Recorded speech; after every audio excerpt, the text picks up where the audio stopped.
الحمدللہ رب العالمین والصلاة والسلام علی خاتم النبیین اما بعد فاعوذ باللہ من الشیطان الرجیم بسم اللہ الرحمن الرحیم۔ پڑھیے الصلاة والسلام علیک یا رسول اللہ وعلی آلک واصحابک یا حبیب اللہ،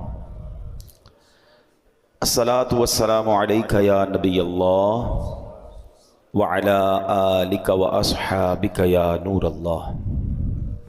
درود پاک کے بے شمار فضائل و برکات ہیں، لیکن درود پاک کو آرڈنری لے لینا، درود پاک کو آپ یوں سمجھیں کہ ایک گرانٹڈ لے لینا، پڑھ لیا تو ٹھیک ہے، نہیں پڑھا تو کوئی بات نہیں، ایسا نہیں ہے۔ درود پاک ایک بڑا امپورٹنٹ وظیفہ ہے۔ اب میں جو حدیث سنانے جا رہا ہوں اس میں آپ کو 3 اہم چیزیں پتہ چلیں گی۔ سرکار دو عالم صلی اللہ تعالیٰ علیہ وسلم کا فرمان عالی شان ہے، جس نے ماہ رمضان کو پایا اور اس کے روزے نہ رکھے وہ بدبخت ہے۔ ٹھیک ہے، رمضان کو ہم نے اگر حاصل کرنا ہے تو پھر اس کی خوب قدر بھی کرنی ہے۔ آقا علیہ الصلوۃ والسلام فرماتے ہیں جس نے اپنے والدین یا کسی ایک کو پایا اور ان کے ساتھ اچھا سلوک نہ کیا وہ بھی بدبخت ہے۔ یہ بھی سوچنا ہے۔ پھر آقا فرماتے ہیں کہ اور جس کے پاس میرا ذکر ہوا اس نے مجھ پر درود نہ پڑھا وہ بھی بدبخت ہے۔ اب آپ غور کریں، یہ 3 چیزیں۔ اب نبی پاک جس کو بدبخت کہہ دیں تو پھر تو گئے نا۔ تو ماں باپ کی قدر، نبی پاک کا ذکر خیر ہو، فوراً درود پاک صلی اللہ تعالی علی محمد صلی اللہ علیہ وسلم۔ اور پھر فرمایا کہ رمضان کے روزے نہ رکھے وہ بدبخت ہے۔ تو اللہ کرے کہ ہم درود پاک کی قدر سمجھنے والے بن جائیں، محبت کے ساتھ بآواز بلند درود پاک پڑھ لیں۔ صلو علی الحبیب صلی اللہ تعالی علی محمد صلی اللہ علیہ وسلم۔ مرحبا صد مرحبا، پھر آمد رمضان ہے، کھل اٹھے مرجھائے دل، تازہ ہوا ایمان ہے۔ یا خدا ہم آسیوں پر یہ بڑا احسان ہے، زندگی میں پھر عطا ہم کو کیا رمضان ہے۔ ابر رحمت چھا گیا ہے اور سما ہے نور نور، فضل رب سے مغفرت کا ہو گیا سامان ہے۔ ہر گھڑی رحمت بھری ہے، ہر طرف ہیں برکتیں، ماہ رمضان رحمتوں اور برکتوں کی کان ہے۔ یا الہی تو مدینے میں کبھی رمضان دکھا، مدتوں سے دل میں یہ عطار کے ارمان ہے۔ سبحان اللہ۔ اے میرے پیارے اسلامی بھائیو، یہ وہ مہینہ آنے والا ہے جس میں نیکیوں کا اجر بڑھا دیا جاتا ہے، جنت کے دروازے کھول دیے جاتے ہیں۔ ہمارا سب سے بڑا جو دشمن ہے شیطان، ہمیں کون بہکاتا ہے، ہمیں گناہوں کی طرف کون کھینچنے کی کوشش کرتا ہے، وہ شیطان ہے۔ مگر شیطان کو قید کر دیا جاتا ہے، یعنی جس سے مقابلہ ہے نا اس کو تو قید کر دیا۔ اب ہمیں موقع دیا گیا کہ خوب نیکیاں کر لو۔ اور سبحان اللہ، اللہ قرآن مجید فرقان حمید میں فرماتا ہے شہر رمضان الذی انزل فیہ القرآن۔ یہ مہینہ کون سا ہے؟ کہ رمضان کا مہینہ جس میں قرآن نازل کیا گیا۔ اس آیت کے اس جز سے پتہ چلتا ہے کہ یہ ماہ قرآن ہے، نزول قرآن کا مہینہ۔ ایک اور جگہ قرآن مجید فرقان حمید فرمایا جاتا ہے کہ یا ایھا الذین آمنوا کتب علیکم الصیام کما کتب علی الذین من قبلکم لعلکم تتقون۔ اے ایمان والو، تم پر رمضان کے روزے فرض کیے گئے جیسے کہ پچھلی قوموں پر فرض کیے گئے۔ پچھلی قوموں پر بھی روزے فرض تھے، ان کا الگ الگ دن تھے، الگ الگ انداز تھا، مگر جو وجہ، جو ریزن قرآن نے بیان کیا نا کہ اس لیے فرض کیے گئے لعلکم تتقون، تاکہ تم تقوی اختیار کرو، تاکہ تم پرہیزگاری اختیار کرو۔ تو روزے آ رہے ہیں ہمیں متقی بنانے کے لیے، ہمیں پرہیزگار بنانے کے لیے۔ اب ہم نے دیکھنا ہے کہ ہم نے ان روزوں کو کیسے گزارنا ہے، اس کا استقبال کیسے کرنا ہے، ان روزوں کو جس کو کہتے ہیں نا اس کا ٹائم کیسے اسپینڈ کرنا ہے۔ بدقسمتی یہ ہے کہ کچھ لوگ روزے رکھ کر بھی گناہ کر رہے ہوتے ہیں، روزے رکھ کر بھی اللہ کی نافرمانی کر رہے ہوتے ہیں۔ ایک بات یاد رکھیے، روایتوں میں آتا ہے کہ جو بندہ بھوکا پیاسا رہے، روزہ رکھے اور پھر بھی گناہ سے باز نہ آئے، تو اللہ کو ایسے بھوکا پیاسا رہنے کی کوئی حاجت نہیں ہے۔ روزہ صرف کھانے پینے سے رکنے کا نام نہیں ہے۔ آنکھیں حرام دیکھ رہی ہیں اور بندہ روزہ رکھا ہوا ہے، کان حرام سن رہے ہیں اور بندہ روزہ رکھا ہوا ہے، زبان حرام بول رہی ہے اور ہم روزے سے، یہ کون سا روزہ ہے؟ یقیناً کھانے پینے سے رکنا ہے، مگر گناہوں سے بھی رکنا ہے۔ اچھا دیکھیں، رمضان میں گناہوں کی شدت، اس کی سزا کی جو شدت ہے وہ کیوں بڑھ جاتی ہے؟ یعنی میرے اور آپ کی آسانی کے لیے شیطان بند کر دیا گیا، نیکیاں کرنا آسان کر دیا گیا، ثواب کا اجر بڑھا دیا گیا، مگر یہ کیسا بندہ ہے کہ پھر بھی گناہ سے باز نہیں آ رہا؟ آپ سوچ رہے ہیں کہ آپ کی میری فلیکسیبلٹی کے لیے، ہمارے لیے نیکیاں آسان کرنے کے لیے ہمارے دشمن کو بند کر دیا گیا، مگر پھر بھی بندہ گناہ کرتا ہے۔ اچھا یہاں ایک بڑا دلچسپ سوال بھی لوگوں کے ذہن میں آتا ہے کہ جناب اگر شیطان بند ہے تو بندہ پھر گناہ کیوں کرتا ہے؟ ٹھیک ہے نا، آپ کہہ رہے ہیں شیطان بند ہو جاتا ہے تو لوگ رمضان میں بھی جھوٹ بولتے ہیں، رمضان میں بھی معاذ اللہ فلمیں ڈرامے دیکھ رہے ہوتے ہیں، بدکاری، بے حیائی، بہت سارے برے کام چل رہے ہوتے ہیں، تو یہ کیوں؟ تو علماء نے بڑی پیاری مثال دی ہے۔ کبھی سائیکل چلائی ہوگی آپ نے، تو فرمایا سائیکل چلاؤ، چلاتے رہیں اور کچھ دیر کے بعد سائیکل کے آپ پیڈل مارنا چھوڑ دیں، مگر سائیکل پھر بھی کافی دیر تک خود چلتی ہے، کیونکہ پیڈل آپ نے پیچھے کافی مار لیے تھے۔ تو بتایا جو 11 مہینے شیطان نے آپ کے پیڈل مارے ہیں نا، ٹھیک ہے، 11 مہینے چلتے رہے شیطان کے ساتھ، اب شیطان تو بند ہو گیا، باقی کام اسی انہوں نے خود ہی کر رہے ہیں، وہ شیطان بند ہے، بندہ خود ہی وہ جو پیڈل مارے سائیکل چل رہی ہے۔ اب بریک تو لگاؤ بھائی، ہاں بریک لگا لو گے تو پھر نہیں چلنی، کیونکہ پیڈل مارنے والا اب کوئی نہیں ہے۔ مگر مسئلہ یہ کہ ہم بریک مارنے کے لیے تیار نہیں ہوتے نا، ہماری جو عادتیں ہم اس کو کنٹینیو کر لیتے ہیں۔ معاذ اللہ جس کی جھوٹ بولنے کی عادت، بد نگاہی کی عادت، موبائل پر الٹی سیدھی چیزیں دیکھنے کی عادت، لڑائی جھگڑے کی عادت، گالی گلوچ کی عادت، حرام کمانے کی عادت، وہ رمضان میں اس لیے بند نہیں ہوتی کہ اس نے بریک نہیں لگاتا۔ وہ مجھے اور آپ کو ابھی سے بریک لگا لینا ہے، 3-4 دن تو شیطان سے لڑ لو یار، پھر تو ویسے ہی رمضان آ جائے گا، وہ بند ہو جائے گا۔ ابھی سے پریکٹس کرنی ہوگی۔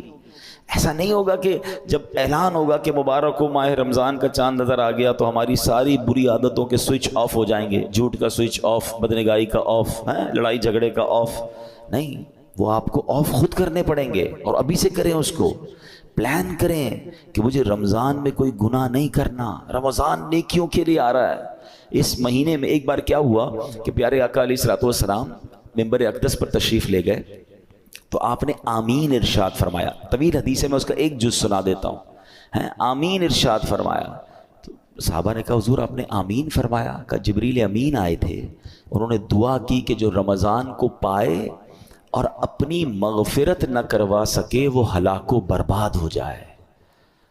نبی پاک فرماتے میں نے اس دعا پر آمین کہا ہے۔ مجھے بتائیں دعا کرنے والا کون؟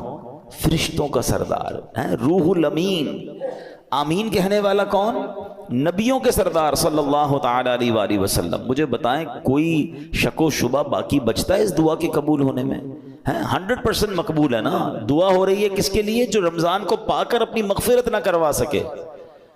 تو اب آپ بتائیے کتنا کانشیسلی رمضان گزارنا چاہیے، کتنا فکر کے ساتھ رمضان گزارنا چاہیے کہ یار کچھ بھی ہو جائے میں نے رمضان میں اللہ کو راضی کرنا ہے، میں نے مغفرت لینی ہے، میں نے اس کو ضائع نہیں ہونے دینا ہے۔ تو اس کے لیے پریپریشن کریں نا، اس کے لیے تیاری کریں، اپنے ذہن کو فریش کریں، سوچیں میں نے رمضان کیسے گزارنا ہے، آ جائے گا تو دیکھ لیں گے۔ نہیں، آپ کے گھر پہ کوئی مہمان آنے والا ہو، ایسے کرتے ہیں کہ یار آ جائے گا تو دیکھ لیں گے؟ نہیں یار، اس کو کھلانا کیا ہے، بٹھانا کہاں ہے، انتظام کیا ہوگا۔ پھر جتنا اہم مہمان اتنی زبردست تیاری کرتے ہیں آپ، گھر بھی سجاتے ہیں، بعض اپنے گھر کو صاف کرتے ہیں کہ یار بہت اہم مہمان، ایسا مہمان جس کا برسوں سے انتظار تھا، میرا سب سے بیلوڈ، سب سے پیارا آ رہا ہے، تو آپ اور تیاری کرتے ہیں، اس کے استقبال کی تیاری کرتے ہیں، اس دن اچھے لباس پہنتے ہیں۔ تو کیا ایسا نہیں ہو سکتا کہ ماہ رمضان کی آمد سے پہلے ہم گھر میں صفائی ستھرائی کریں، گھر میں خوشبو لگائیں، اپنے لیے اچھے لباس، صاف ستھرے لباس تیار کریں، مینٹلی پریپیئرڈ کریں اپنے اور اپنے بچوں کو بھی۔ ہمارے بچوں کو بھی بعض اوقات نارمل لے رہے ہوتے ہیں، اچھا رمضان آ گیا ٹھیک ہے، نہیں، اللہ کرے کہ ہمارے گھر میں، ہماری فیملی میں، ہمارے خاندان میں، بلکہ ہمارے ملک میں، ساری دنیا میں ایک شور ہو، ایک خوشی کا سما ہو، مبارک ہو رمضان آنے والا ہے۔ Be prepare yourself. صحابہ کرام پریپریشن کرتے تھے۔ آپ کو پتہ ہے لوگ اپنے کاروبار سمیٹنا شروع کر دیتے تھے کہ یار رمضان میں زیادہ کام نہیں کرنا ہے، پیسے دینے تو دے دیے، لینے ہیں تو لے لیے۔ یہاں تک کہ جو حکام ہوتے تھے، جو ججز ہوتے تھے، جن کو معاف کرنا ہوتا تو معاف کر دیتے تھے، جن کو سزا دینی ہوتی تھی، یعنی جو چاہتے تھے کہ رمضان سے پہلے چیزیں کمپائل ہو جائیں اور پھر ہمارا فوکس جو ہے وہ رمضان میں عبادت پر رہے۔ یہاں تو ایسا ہے ہی نہیں۔ کچھ لوگوں کو تو بڑی پرواہ نہیں، بلکہ الٹا ہو رہا ہے۔ کچھ لوگ ہو سکتا ہے کہ رمضان میں زیادہ پیسے کیسے کمانے اس کی تیاری میں لگے ہوئے ہوں گے، کچھ یہ بھی پریپریشن چل رہی ہوگی، یہ بھی سٹاک لے لو، یہ بھی خرید لو، اس کے ریٹ بڑھ جائیں گے، اس کو جناب اس میں بہت کمائیں گے، پھر آخری عشرے میں الگ کمائیں گے۔ رمضان کاروبار کے لیے نہیں، رمضان کھانے پینے کے لیے نہیں، رمضان تو مغفرت کروانے آ رہا ہے۔ آپ کو پتہ ہے پچھلے رمضان میں کئی لوگ ہمارے ساتھ تھے، وہ آج ہمارے ساتھ نہیں ہیں۔ ہمیں کیا معلوم، پہلے تو اللہ سے یہ دعا کرتے ہیں کہ یا اللہ خیر سے عافیت سے ہمیں رمضان سے ملا دے۔ بڑی پیاری دعا ہے نا، اللہم بلغنا رمضان بالصحت وعافیہ، اے اللہ ہمیں رمضان سے صحت اور عافیت کے ساتھ ملا دے۔ پہلی دعا تو ہماری یہ ہے، اور پھر دوسری دعا یہ ہے کہ اللہ یہ رمضان ہمیں ہماری مغفرت کا سامان بن جائے۔ کیا پتہ یہ آخری رمضان ہو ہمارا، تو ہمیں اس کی قدر کرنی ہے، ذہنی طور پہ تیار ہو۔ بلکہ میں تو مشورہ دیتا ہوں فزیکلی بھی تیار ہونا شروع ہو جائیں، زیادہ محنت کے کام تھوڑا کم کر دیں، تھکاوٹ والے کام کم کر دیں، زیادہ ٹریولنگ کم کر دیں، کیونکہ اگر آپ کی طبیعت خراب ہو گئی ہے، اگر جس کو فکر ہے نا کہ میں نے پورے روزے رکھنے ہیں، پوری تراویحیں پڑھنی ہے، تو وہ اپنے آپ کو ذرا سیکیور کرے گا۔ آپ کو پتہ ہے جس کی شادی ہوتی ہے کیا کہتے ہیں دولہے کو، بھائی ذرا خیال رکھنا، شادی والے دن ہی بیمار مت ہو جانا، شادی سے 4 5 6 دن پہلے 8 دن پہلے اس کو ریسٹ کرواتے ہیں، اس کو زیادہ ٹریول نہیں کرواتے۔ ٹھیک ہے، اچھی بات ہے، ایک بڑا ایونٹ ہے، تو جس طرح اپنے گھر کے کسی بڑے ایونٹ کی آپ پریپریشن کرتے ہیں، یو شوڈ تھنک اباؤٹ رمضان۔ یہ اللہ کی طرف سے تحفہ آ رہا ہے، یہ وہ مہینہ ہے جو میری مغفرت مجھے بخشوانے آ رہا ہے۔ مولا علی شیر خدا کرم اللہ تعالی وجہ الکریم کیا فرماتے ہیں، اس کا مضمون ہے آپ کی کال کا، اس امت کو اگر اللہ کو عذاب دینا ہوتا نا، اللہ کی رضا یہ ہوتی کہ اس امت کو پنشمنٹ ملے، تو اللہ انہیں رمضان اور قرآن عطا نہ فرماتا۔ یہ 2 چیزیں ایسی دے دی ہیں نا، جس کو پکڑ لو نا سبحان اللہ پھر بیڑا پار ہے۔ ہاں، رمضان اور قرآن دونوں قبر میں شفاعت کرتے ہیں۔ کیسے؟ رمضان کہتا ہے یا اللہ میں نے اس بندے کو جو ہے وہ کھانے پینے سے روکا تھا، دن میں کھانے پینے سے روکا تھا۔ قرآن کہے گا مولا رات میں نے سونے سے روکا، یہ قرآن پڑھتا تھا، تراویح سنتا تھا۔ تو جس نے رمضان اور قرآن کو تھام لیا نا، یہ دونوں آپ کا کام کریں گے، یہ شفاعت کریں گے قیامت کے دن۔ مگر جو نہ دن میں روزے رکھے نہ رات تراویح پڑھے، جو نہ دن میں عبادت کرے نہ دن میں اللہ کو راضی کرے نہ رات قرآن سے محبت کرے، تو وہ کیا کہاں جائے گا؟ Try to understand.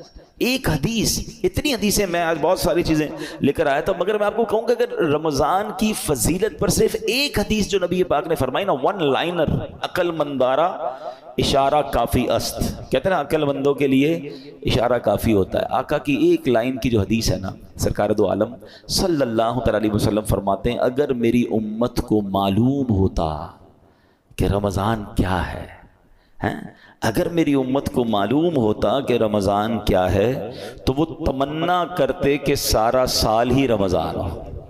That's it۔ اسی سے بندہ سمجھ جائے کہ it means very big special, not only special۔ ایسا مہینہ ہے، اور نبی پاک سبحان اللہ آپ کا ایٹیٹیوڈ ہی بدل جاتا تھا، آپ کا اسٹائل ہی بدل جاتا تھا۔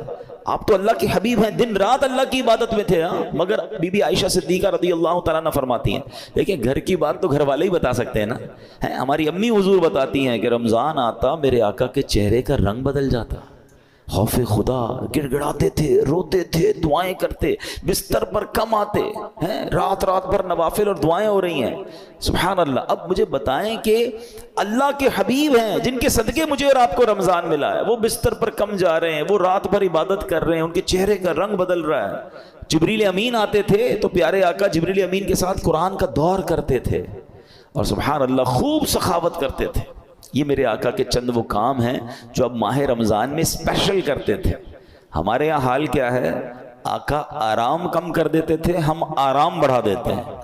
ہمارے کئی لوگ جو رمضان میں سوتے ہی رہتے ہیں، بھائی آپ سوتے رہیں گے تو آپ نے پھر کیا روزے کو پایا؟ دیکھیں ایکچولی روزے کے کچھ میسیجز ہیں۔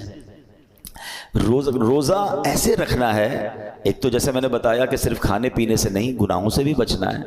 دوسرا آپ کو نکاہت فیل ہو، اس کا ایک مقصود ہے کہ جب عصر کے بعد خاص طور پہ ماشاءاللہ کئی لوگ میں جانتا ہوں، مجھے یہاں بھی نظر آ رہے ہیں، مزدور بھی ہیں ہمارے بھائی، نوکری پیشہ بھائی بھی ہمارے بیان میں آئے ہیں، تو یہ مجھے تو ان پہ یقین کرے رشک آتا ہے۔ اصل روزہ ہی ان کا ہے۔ ایسے بھی ماشاءاللہ ہیں جو صبح 8-9 بجے سے کام پہ جاتے ہیں اور محنت مزدوری بھی کر رہے ہوتے ہیں، اور سبحان اللہ روزہ بھی رکھتے ہیں۔ اللہ ان کے صدقے ہم ناکاروں کا روزہ قبول فرما لے۔ ہم میں کئی وہ ہیں جو ایئر کنڈیشن روم میں بیٹھے رہتے ہیں، کام بھی ہے تو ٹیلی فون پر کام کرنا ہے، نو ڈاؤٹ روزہ ہمارا بھی ہے، لیکن اصل روزہ تو ان کا ہے نا، جو اتنی محنت کر کے بھی روزہ چھوڑتے نہیں ہیں۔ ہاں چھوڑنا نہیں ہے، یہ نہیں کہہ سکتے کہ یار میرا بڑا محنت والا کام ہے، بڑی مزدوری والا کام ہے۔ روزے سے مت کہو میرا کام ہے، کام کو کہو میرا روزہ. آپ کام کم کر دیں, تھوڑا کر لیں, مگر روزہ نہیں چھوڑ سکتے.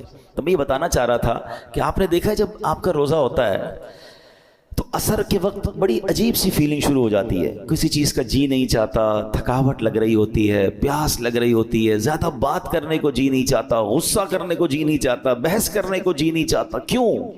کیونکہ ہماری باڈی میں اب انرجی کم ہو گئی ہے. تو اس میں پتہ ہے میسج کیا ہے؟ اے بندے تیری اوقات یہ ہے. یہ اصل اوقات جو پتہ چلتی ہے نا, جو کرو فر جاہو جلال کے ساتھ بہت زیادہ دھوم مچا رہے ہوتے ہیں, ان کو افطار سے پہلے اپنی پوزیشن خود چیک کرنی چاہیے کہ ابھی کیا حال ہے. اور یہ صرف 12-15 گھنٹوں کی مار ہے. اللہ پاک چاہے تو تمہیں ساری زندگی ایسے رکھ سکتا ہے نا. افطار کے بعد سیٹ ہو جاتے ہو, لیکن یہ افطار سے پہلے کی کیفیت عاجزی کی کیفیت ہے. بندہ سمجھے کہ یہ میری اوقات ہے. دیکھیں اللہ کرے میسج لینے والے بنے ہم, ورنہ نہیں لینے والے تو کچھ نہیں لیتے. اسی طرح جب میں اور آپ بیمار ہوتے ہیں, ہلکا سا بخار ہو جائے, پیٹ خراب ہو جائے, وہ کہتے ہیں نا پنجابی وچ لگ پتا جاتا ہے ساڑی اوقات کی ہے. نہ بستر سے کھڑے ہونے کی ہمت, نہ بات کرنے کی ہمت, سردی لگ رہی ہے تو گھر والے کمبل اڑا رہے ہیں. کیسا بندہ جس کے جناب جاہو جلال, جس کے روب و دبدبا ہے, بالکل ایسا ہو جاتا ہے کسی کام کا ہی نہیں ہوتا ہے. لیکن بات یہ کہ اس سے بندہ میسج تو لے کہ یہ میری اوقات یار. ایک بخار, ایک پیٹ کا درد, ایک جناب گڑبڑ ہوئی طبیعت میں, بالکل میں تو 1 2 3 ہو گیا. تو میسج لو اس سے کہ یہ میری اوقات ہے. میں کس بات کا جناب اتراتا ہوں, کس بات کا کرتا ہوں. میرا رب چاہے تو ساری میری انرجی مجھ سے واپس لے سکتا ہے. پھر روزے میں افطار سے پہلے ایک اور میسج لینا ہے. وہ میسج یہ ہے کہ ہمیں یہ پتا چلتا ہے کہ بھوک کیسا بندے کو توڑ دیتی ہے. ہمیں پتا ہے ہم افطار کے بعد کھانا کھا لیں گے, مگر کئی بیچارے وہ ہوتے ہیں جو سارا سال بھوکے ہیں. کئی بار مہینے میں جن کے گھر میں روٹی نہیں پکتی ہے, ان کا تو گویا روز ہی روزہ ہے نا. وہ تو روز اس کمزوری سے گزر رہے ہیں. کئی بچے ہیں جن کو پورا کھانا نہیں مل رہا. پاکستان کی تو رپورٹ آئی تھی کہ کئی بچے جن کو پراپر نیوٹریشن ہی نہیں ملتا, وہ بڑے ہی نہیں ہو پاتے, ان کی نشو نمائی نہیں ہو پا رہی, کیونکہ نہ ان کو پروٹین مل رہا ہے, نہ ان کو دودھ مل رہا ہے, نہ ان کو غذا مل رہی ہے. تو جو امیر بھی ہے نا, اس کو بھی مزہ چکھا دیا گیا ہے, اس کو بھی سمجھ لو غریب کا احساس دلایا گیا ہے کہ افطار سے پہلے اپنی حیثیت دیکھو کہ جو تم اب اس وقت فیل کر رہے ہو سکتا ہے کئی لوگ ایسے ہو جو ساری زندگی یہ فیل کر رہے ہیں. تو اللہ کرے کہ یہ میسیجز تو لینا یار. تو یہ ہے روزے کی اصل, جس کو کہنا کہ بندہ گناہ سے بھی بچ رہا ہے, کھانے پینے سے بھی بچ رہا ہے. اب افطار کے وقت ہاتھ اٹھا کر پھر دعا کرنی ہے. آپ کو پتہ ہے خاص وقت ہے افطار کا, حدیثوں میں آتا ہے جس کا مضمون ہے کہ روزانہ رمضان میں افطار کے وقت 10 لاکھ گناہ گاروں کو جہنم سے آزاد کر دیا جاتا ہے. اور وہ 10 لاکھ کون سے ہیں کہ جن پر گناہوں کی وجہ سے جہنم واجب ہو چکا تھا. مجھے سچ بتاؤ پھر افطار کے وقت ہماری کیفیت کیا ہونی چاہیے؟ کاش ہم اپنے گھر والوں کو بات سمجھائیں. ہمارے گھر میں تو ہنگامہ مچا ہوا ہوتا ہے, بھائی جلدی سے شربت لے آؤ, تو پکوڑے کدھر ہیں, تو دہی بلے کدھر ہیں, پتہ نہیں افطار ہے یا کوئی مارکا ہے. ارے یہ مغفرت کا وقت ہے. اگر واقعی آپ نے افطار کا انتظام کرنا بھی ہے تو اپنی فیملی سے بھی, ان بیچاروں کو بھی کچن سے نکالیں, ان کو کہیں 10 منٹ پہلے ختم کر دے, سب کچھ دسترخوان پہ رکھ دیں اور آپ بھی آ جائیں. اب مل کے دعا کرتے ہیں. کتنا اچھا گھر ہوگا, کتنا اچھا دسترخوان ہوگا کہ باپ بھی بیٹھا ہے, ماں بھی بیٹھی ہے, بچے بھی بیٹھے ہیں, اور سب کے ہاتھ اٹھے ہیں کہ مولا آج پھر افطار میں 10 لاکھ بخشے جائیں گے. اے اللہ ہماری بخشش فرما دے, ہمیں محروم نہ کیجیے. اور کراچی والوں کو تو گولڈن چانس یہ ملتا ہے کہ جس وقت ہمارے افطار کا وقت ہوتا ہے, عین اسی وقت یعنی اس سے 15-20 منٹ آدھا گھنٹہ پہلے مدنی چینل پر شاندار دعاؤں کا سلسلہ ہوتا ہے. آپ اپنے گھر والوں کے ساتھ مدنی چینل پر شامل ہو جائیں. وہ دعائیں ہو رہی ہیں, آہیں ہیں, آنسو ہیں, اللہ کے ولی اور پھر ہزاروں لوگ اعتکاف میں پورے مہینے کے رمضان میں فیضان مدینہ میں ہوتے ہیں. تو نہ جانے کس کی آمین کے صدقے ہمارا بیڑا پار ہو جائے. بلکہ میں تو ایک مشورہ دوں گا کراچی والوں کو کہ کچھ افطار فیضان مدینہ میں جا کر کریں. آپ کو بہت ساری فرائز نہیں ملیں گی وہاں پر, بہت خوبصورت فروٹ کی ٹرے نہیں ملے گی, مگر روحانی آپ کو بہت کچھ ملے گا. وہاں فیضان مدینہ میں یہ اہتمام ہی نہیں ہوتا. وہاں پانی کی بوتل دے دی جاتی ہے, 1-2 کیلے دے دیے جاتے ہیں. اس کے بھی پیچھے بھی امیر اہل سنت کی بڑی پیاری حکمت ہے. اللہ کرے ہم کو سمجھ آ جائے کہ افطار سے پہلے جس نے سموسے بھی کھانے ہیں, کباب بھی کھانی, پیاز بھی اس میں ڈلی ہوئی ہے, اور اس کے بعد نماز بھی مغرب کی پڑھنی ہے, تو منہ سے بدبو نہیں آئے گی. اللہ کرے ہم مسجد کی نماز کی قدر محسوس کریں. بھائی سب چیزیں مغرب کے بعد بھی تو ہو سکتی ہیں نا, تو پانی پی لیں, کھجور کھا لیں, منہ کو اچھی طرح صاف رکھیں تاکہ ہم عبادت کر سکیں. تو یہ ایکچول دعا کا وقت ہے. تو میں مشورہ دوں گا کہ آپ عصر کے بعد فیضان مدینہ چلے جایا کریں, جب جب جا سکیں وہاں افطار کریں, پھر گھر آ کے جو کھانا ہے کھائیں بھائی, لیکن وہ جو وقت ہے مغفرت کا, وہ جو وقت ہے دعاؤں کا, اس کو ضائع مت ہونے دینا. اور یہ رمضان میں یہ موقع آتا ہے, تو آپ گھر میں دعا کریں, مدنی چینل پر شامل ہو جائیں, جیسے بھی کریں, مگر اس وقت کو خاص سمجھیں. بٹ رہا ہے, مغفرت کے پروانے بٹ رہے ہیں. اور اسی طرح جیسے ہم نے بیان میں کہا آخری بات کہ ماہ رمضان میں گناہ نہیں کرنا. حدیث پاک میں آتا ہے جس کا مضمون ہے جو رمضان میں ایک گناہ کرے اس کے 1 سال کے اعمال برباد کر دیے جاتے ہیں. مولا علی شیر خدا کرم اللہ تعالی وجہ الکریم نے ایک قبر کو دیکھا. آپ اللہ کے ولی تھے, بہت بڑے صحابی بھی ہیں, تو آپ نے دیکھا اس قبر والے کو عذاب ہو رہا ہے, اور وہ قبر والا پکار رہا ہے, اے علی میں آگ میں جلایا جا رہا ہوں, مجھے الٹا پلٹا جا رہا ہے, مجھے بچاؤ. مولا علی شیر خدا کرم اللہ تعالی وجہ الکریم نے اللہ کی بارگاہ میں دعا کی کہ مولا یہ بندہ جل رہا ہے, اسے نجات دے دے. تو ارشاد ہوا اے علی آپ اس کی سفارش نہ کریں. تو عرض کرتے مولا میں سفارش نہ کروں, وجہ کیا ہے؟ کہا اے علی یہ وہ بندہ ہے جو دن میں تو روزے رکھتا تھا مگر رات گناہوں سے باز نہیں آتا تھا. اب بتائیں دن میں روزے رکھ کر رات گناہ کرنے والے کو یہ عذاب دیا جا رہا ہے, تو جو روزے بھی نہیں رکھ رہا اس کا کیا حال ہوگا؟